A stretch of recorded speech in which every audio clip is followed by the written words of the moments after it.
Right now, officials are breaking up homeless encampments in D.C. as part of the president's federal takeover. It's Liberation Day in D.C. and we're going to take our capital West Virginia, back. Mississippi, Ohio, Tennessee, South Carolina, and Louisiana.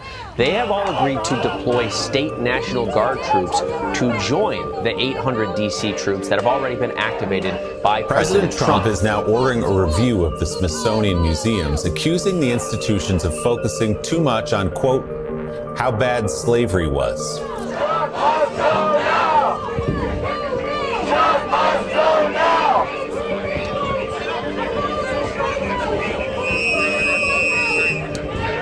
And they say, we don't need him. Freedom, freedom. He's a dictator. He's a dictator. A lot of people are saying maybe we like a dictator.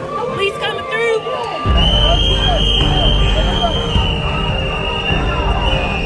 To try them out.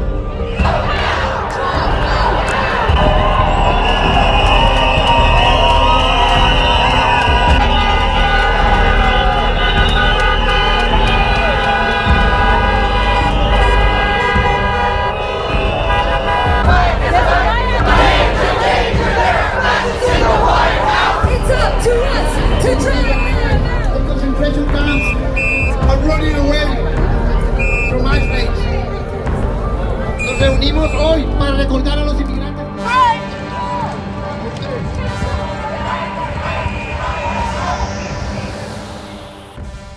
It's crazy how life is now.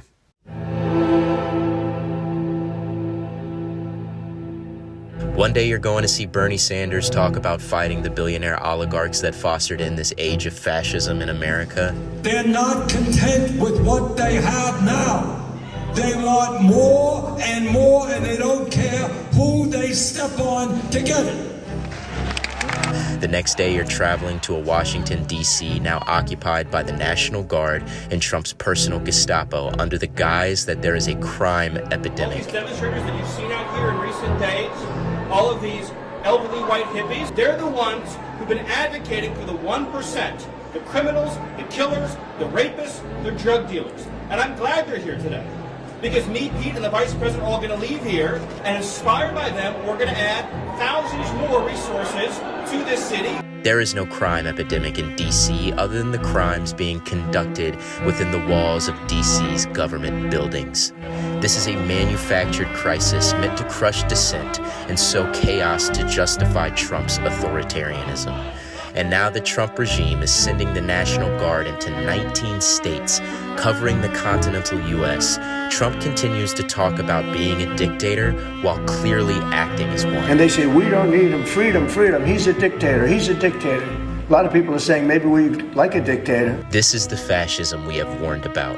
Guard soldiers deployed by President Trump to crack down on crime in Washington, D.C. are now armed following a new Pentagon order, as the president floats the possibility of extending federal deployments to other U.S. cities, including Chicago.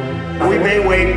We may or may not. We may just go in and do it. Brought forth by nihilists and Nazis that we have allowed to consolidate all the wealth and power and a culture of white supremacy that has festered throughout our nation's atrocity-laden history.